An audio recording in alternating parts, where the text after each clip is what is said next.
Assalamu alaikum, everyone. The global COVID-19 pandemic has incurred immense challenges to the economies of the world as well as the healthcare systems of the world. Not only it has affected the overall health and mental health being of an individual, but it has also caused problems in wide variety of ways, like fear of contracting disease, of loved one falling sick, or hoarding and panic buying in the grocery stores, children absolutely losing their routine in the school, as well as a lot of problems like doctors dying and many other problems that have happened. I am Dr. Neera Darbar, Medical Director at Mukhtar A-Sheikh Hospital in Multan. When the lockdown first started, we also ceased our operations by stopping our outpatient department as well as our operating units. But as the lockdown is dampening down, we are also resurfacing to a new reality, which in MASH we call as the new normal. Today, we will discuss how to live in COVID-19 pandemic era and the new normal. Today, we will be joining with three of our consultants at the Mukhtar A-Sheikh Hospital. This includes Dr. Naeem Amjad, who is the head of the department at our Spring Clinic, Mukhtar A-Sheikh Hospital. He is a trained psychiatrist from Ireland and also has done FCPS from King Edward Medical College, Pakistan. Then we have Dr. Shazia, who has a very long 12-year experience of being a family medicine doctor and has done MRCP in family medicine. And lastly, we have Christina Santos, who is our infectious disease nurse. She has about an 8-year experience of being an infectious disease nurse in Saudi Arabia and now is currently working at Mukhtar A-Sheikh Hospital in Multan. So with this preamble, I will now start asking few questions to all of them. Christina, I will start the questions from you. My first question is, please tell our public, in general, in very short words, what is COVID-19 and how it's transmitted? No problem, Dr. Thank you so much for the question.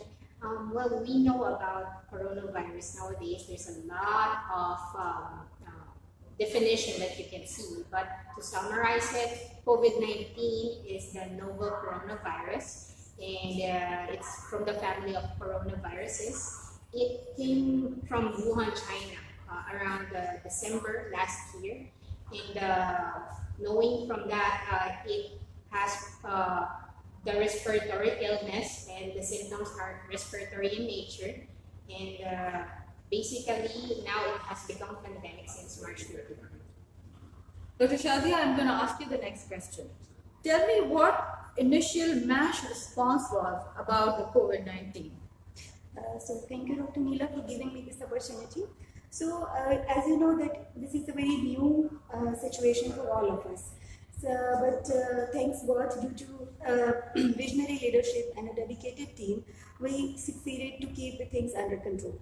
So first of all, our main vision is to keep the patients as well as our employees safe. So initially, when we encounter this pandemic, we look into the international and the national recommendations for the infection control and how can we prevent and save the patients from this pandemic. So we implemented different protocols in our hospitals, which includes the screenings, the PPs, and all other things. In addition to that, we remained in touch with government officials. We have done regular meetings with Punjab Health Commission, so we are keeping in touch with international standards and international guidelines so that we can provide quality health care with the logo of Safe Match. Thank you, Dr. Shah. Dr. Amjad, I'm going to ask you this question. What is the psychological reasons for public not following the social distancing advice? Why, in spite of so many information and reminders, people don't do social distancing? Yeah, that's very interesting, but I think that's a very basic question that we need to ask. Probably, simple answer could be that it requires adjustment. This is a big ask, big question from public to change so many things. Like, just to give you example of touch, how important it is for us to touch each other.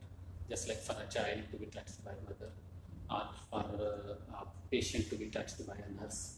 So we don't realize how important this phenomenon Absolutely, even is. for a patient-doctor for- relationship, yes. that's just so important. It's so important. If someone is weeping or crying, just to have a tap on the shoulder, that's so meaningful for us. But once it is lost, or once someone asks to stop doing it, that is a big ask. That is a big challenge. So it cannot be done over the night. People need a lot of time to digest it, to dilute it, so that they can absorb it and they can understand the rationale behind it. So I think probably that's the reason we are taking so much of time. And unfortunately, our background educational level as a nation, that is not that much as we have in Western countries. So probably that's playing its part as well. So you're saying basically it's the adjustment that people actually are trying to adjust themselves, and Yeah. just to adjust to a new environment, it just takes Yes. any human being a lot of time, and that's why the social distancing is sort of something that is not followed today. So that Thank you. becomes That's a very new interesting. norm. That's becoming the new norm. Correct. Christina, I'm going to ask you. My second question is, what are the ways to prevent COVID-19 from spreading? Okay, there's a lot of ways, and actually here in MASH we have the 9-point guidelines that we are implementing right now. First, of course, hand hygiene is very important because we know that COVID-19 is transmitted also through contact precaution. And the second, the most important thing is social distancing. Yes, and it's And we are keeping our appropriate Yeah. social distancing. it has become difficult and it's become challenging, but because we know that it's also due to droplet infection. So we know that to prevent the spread of the COVID-19, we need to at least maintain a 1 meter distance, so that in case a person sneezes or cough, at least the COVID-19 virus will not go directly into their mouths and eyes. So apart from that, of course, high touch disinfection, because we all are aware that at some point we touch surfaces, and it's really needed that we need to disinfect the high touch several times. Even here in Mukhtar Sheikh, we need to do that every after patient. So there are many other ways, such as also to add up the temperature checking, so we know how to filter the people coming inside the Mukhtar Sheikh Hospital. Can you give in 2 seconds the 9 points that the Mukhtar Sheikh Hospital is adopting for that? So number 1, go ahead. Number 1 is hand hygiene. Number 2, Number 2, social distancing. Number 3, cough etiquette. Number 4, temperature checking in the COVID counter. Number 5, optimization of PPE. Number 6, high touch disinfection. Number 7, optimization of, I'm sorry about that. Number 7 is the standard precaution. Number 8 is the isolation area. The isolation area. Yes. I almost forgot.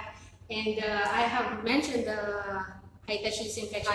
Yes. Yes, and other than that, Yes, Well, so I think you have covered yes, most of the most. points for that. Thank you so much. And these are the 9 points we have actually are strictly forcing at Mukhtar Sheikh Hospital in Multan. Dr. Shazia, please tell me what is screening and how are we doing COVID screening at our hospital in MASH? Sure. Basically, in medicine, screening is to detect the health disorder or the disease in the individual who are not who are not showing any symptoms of the disease. So as you know that COVID-19 has different presentations in different individuals. They might be asymptomatic, they have mild symptoms, they have moderate symptoms, or they may have severe to critical symptoms. So the people might don't know that they are suffering from this disease or not. And in addition, the symptoms of COVID-19 is very similar to the other viral infections. So we developed a screening area at 3 points in our hospital. First is on the main gate. We are doing the screening at the main gate, then in our OPD, and then in our ER reception.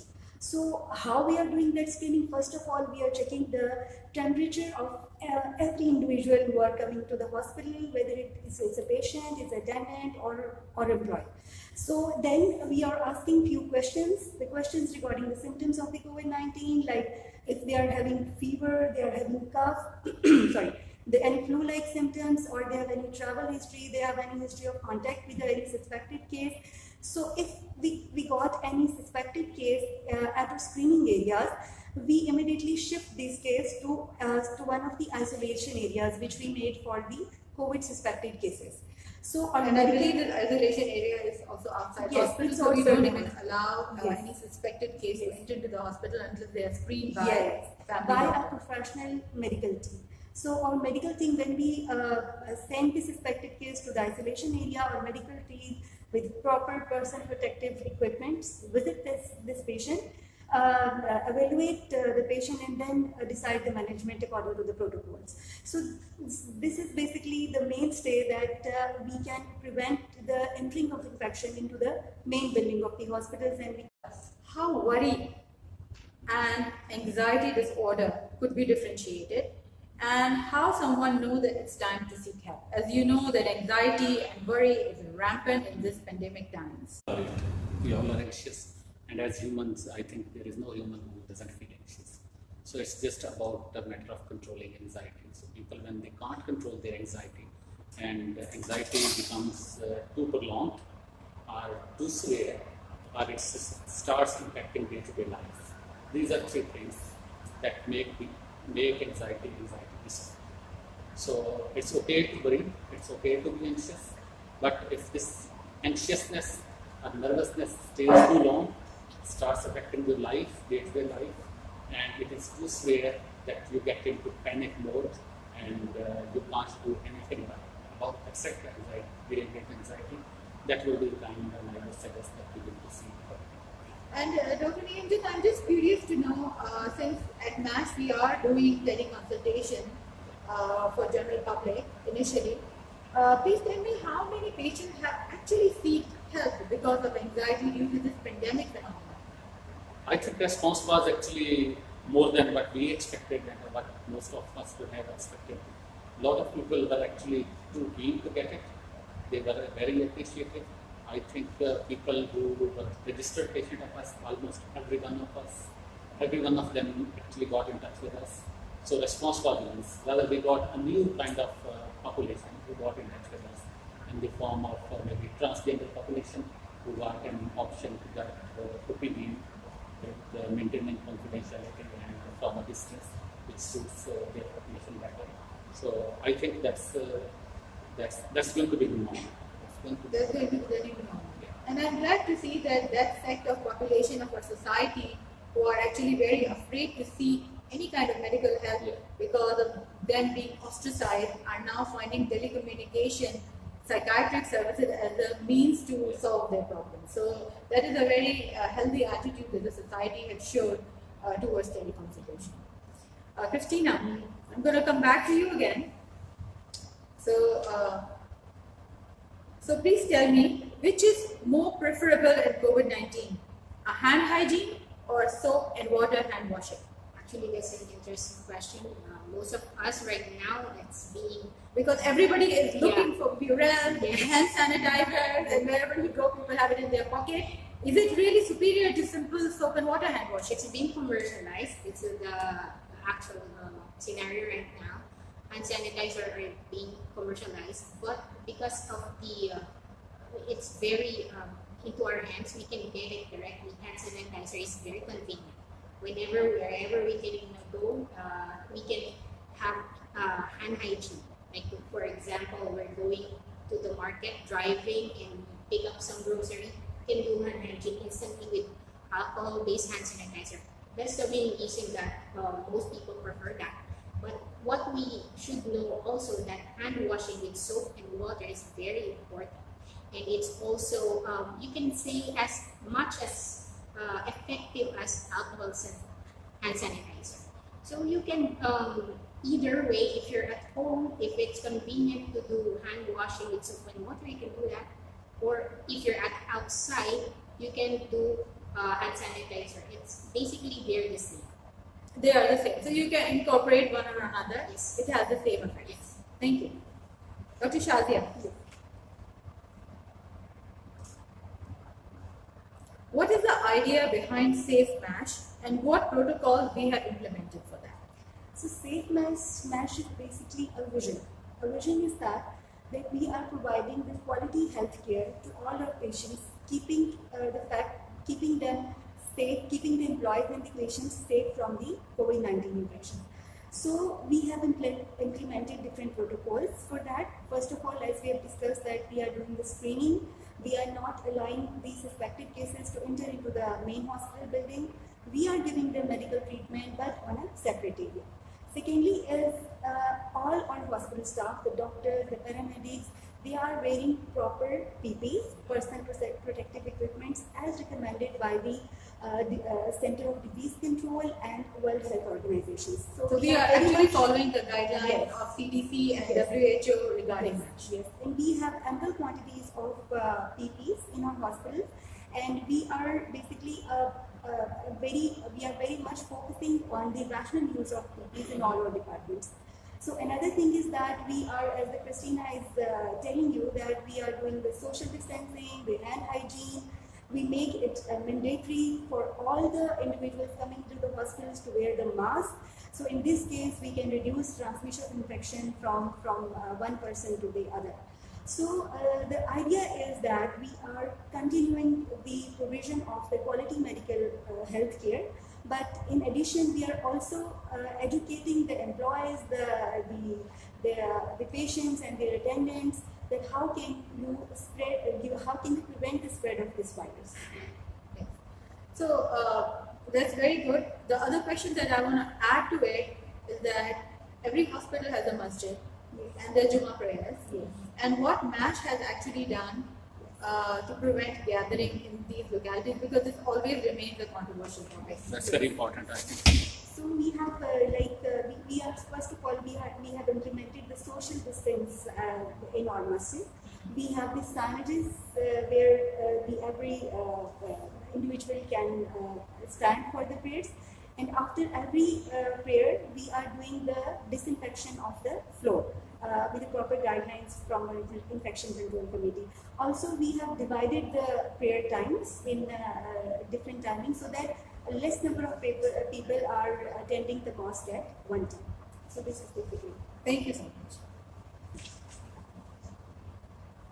Dr. Naeem, children are an integral part of our society, and I feel children are getting affected with anxiety because they have lost their normal routine, schooling, studying, and their social beings. So tell me, how can we support? What advice would you give the mothers or the parents to take care of children in such a situation? I think for mothers and the children, just to give you the example that I got just a couple of days ago, one mother told me that she used to have a child beside her in the bed, but now due to the fact that he was having a bit of cough, she had to separate the child, and then she had to separate that child from the other children as well. So the process of adjustment or separation of the children or having a new bed or separate bed, which happens over the months and years, that had to be done overnight. So the trauma that comes, psychological trauma that comes through this process, that is immense. And mothers, mostly they feel guilty, whether they are good mothers or not. Children, they have separation anxiety all of a sudden. They have lost their companionship, and then they have to deal with it. There is no formal information how to deal with it. So maybe just basic thing, first of all, what they need to know is fact that they have not done anything wrong. Because guilt feeling is the first which comes, that if I have done something wrong or if I have done enough that I should have done. So sports, psychological support, psychoeducation, and need to know that help is there. So they can talk to a therapist, they can talk to a psychiatrist. Sometimes there is no medication required, but just talking about it and going through the emotions, that helps. So I also want to let the public know that we have teleconsultation services available at MASH. At the Spring Clinic specifically, we also have walk-in OPD, although in limited numbers. So if there are any mothers out there who have really anxiety about the separation issues from their children, they can contact Dr. Naeem Amjad about that. Christina, I'm going to come back to you for a few more questions.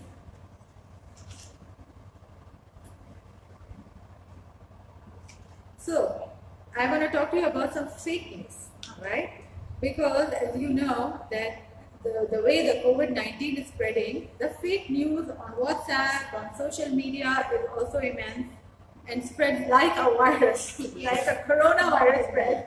Fake news also spreads like a virus, you know.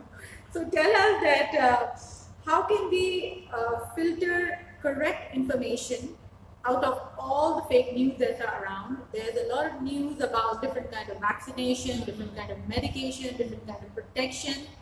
So tell us, how can a lay person able to filter out what is correct information and what's not? I agree to that, Dr. Anila. Actually, this is the problem nowadays. Fake news also spread fake information, and that's the problem stopping the coronavirus. You know, but what we need to do, of course, we need to check and see if the news or the information we're getting comes from reputable sources. Yes, we need to know that what we are following, it should be such as this CDC, Center for Disease of Control and Prevention. And the CDC is from the US, correct? Yes, US. It's a good standard that we have been following even here in MASH. We want a standard type of infection prevention care. And also World Health Organization. As we know, World Health Organization is worldwide and has been monitoring this COVID-19 since the first time. And they have a lot of updates, researches about COVID-19. And for Pakistan, we can also rely on NIH, Punjab. So these sources comes from scientific facts, and we can rely on them fully. So you're saying that if a lay person needs to understand information, for Pakistan we have NIH, we have the health commissions of every province, Yes. and internationally we have CDC from the US and WHO guidelines, and those are thought after guidelines, so a layman person should actually follow these guidelines. Yes, definitely. Thank you. Dr. Shazia, please. What is the role MASH is playing to community awareness, and how community can benefit from safe MASH? So it's basically a very good question. It's, first of all, as I'm repeating it again and again. Yes, I would like you to repeat what we mean by safe MASH. So we are providing the quality healthcare to all our patients, and in addition to that, we have approximately 300 employees working in a MASH, and we have trained them all about the infection control, about the ways how can we prevent the spread of the infection, how to use the PPEs, whether the proper donning and doffing of the PPEs, which is very important basically. So all 300 employees basically becomes all 300 ambassadors, because they are spreading this message to their families, to their communities, and so on. So in addition to that, we have a marketing department which is continuously sending the messages on social media, on Facebook, on Instagram, and so about the guidelines, about the recent advancement, about the situation, current situation, and how can we deal with the situation. And it encompasses nearly all specialities. And in addition to that, the patients and their attendants who are coming into the hospital, we are also educating them. We have trained all doctors and nurses to educate them about the disease, about the hand hygiene, about the social distancing, and we are continuously doing that. So in addition to providing the quality health care with safe MASH, we are also educating the patients, and I think that this is a very big, we can say, contribution for the community welfare. So how the community get benefit from this?